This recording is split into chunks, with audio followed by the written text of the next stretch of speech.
শুভেন্দু অধিকারী হঠাৎ করে মন্তব্য করলেন যে তৃণমূল কংগ্রেসের যত মুসলমান বিধায়করা 2026-এ নির্বাচিত হয়ে আসবেন তিনি বিধানসভা থেকে তাদেরকে চ্যাংদলা করে বাইরে ফেলবেন। আপনারা একটা জিনিস ক্যালকুলেট করুন, একটা জিনিস চিন্তা ভাবনা করুন, বাংলার সাধারণ নাগরিকদের কাছে আমার অনুরোধ যে 2024-এর লোকসভা নির্বাচনে বিজেপি মুখ থুবড়ে পড়ার পর, সন্দেশখালী থেকে শুরু করে একের পর এক ইস্যুতে তারা এত হাইপ তুলে দেওয়ার পর, এক্সিট পোলে বিজেপি 30টা আসন পেতে পারে এরকম হাওয়া তোলার পর বিজেপি যখন দেখা গেল আগের আসনটাও তারা ধরে রাখতে পারেনি, 18 থেকে 12-তে নেমে এসছে, তৃণমূল 22 থেকে 29-এ চলে গেছে, বিজেপির কাছে আর কোনো অপশন ছিল না, বিজেপির কাছে আর কোনো রাজনৈতিক তাস ছিল না। উন্নয়ন নিয়ে তারা মমতা ব্যানার্জির সাথে লড়াই করতে পারছে না, লক্ষ্মীর ভান্ডারের তাদের কাছে কোনো কাউন্টার নেই, স্বাস্থ্যসাথী থেকে শুরু করে কন্যাশ্রীর তাদের কাছে কোনো কাউন্টার নেই। ভারতীয় জনতা পার্টি শেষমেশ কোন রাস্তা চুজ করলো? উগ্র ধর্মীয় মেরুকরণের রাস্তা। আপনারা যদি শুভেন্দু অধিকারী একের পর এক বক্তব্য গত প্রায় 1 বছর ধরে নোটিস করেন, অর্থাৎ গত লোকসভা নির্বাচন পেরোনোর পর প্রায় 10 মাস ধরুন, 9-10 মাস, আপনারা দেখবেন প্রত্যেকটা মুহূর্তে একের পর এক নোংরা সাম্প্রদায়িক বক্তব্য তিনি রেখে গিয়েছেন।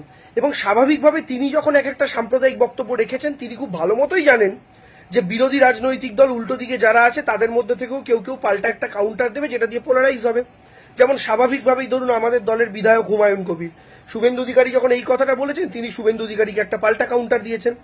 এখন তিনি এই কাউন্টারটা দিচ্ছেন কারণ তিনি মুর্শিদাবাদের মতো একটা জায়গা থেকে রাজনীতি করেন, তার বক্তব্য হচ্ছে আমার কাছে আমার জাতি আগে, ধর্ম পরে, এই দল পরে।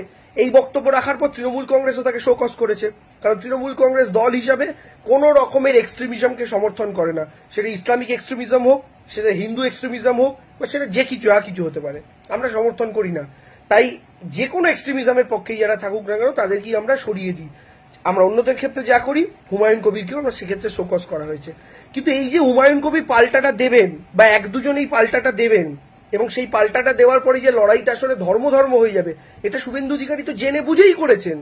কিন্তু আপনাদের কাছে আমি অনুরোধ করব, এই যে এত কথা বলা হচ্ছে আপনারা একটু ভেবে দেখুন, মমতা বন্দ্যোপাধ্যায় সরকার বাংলার মাটিতে গত 14 বছর ক্ষমতায় আছে।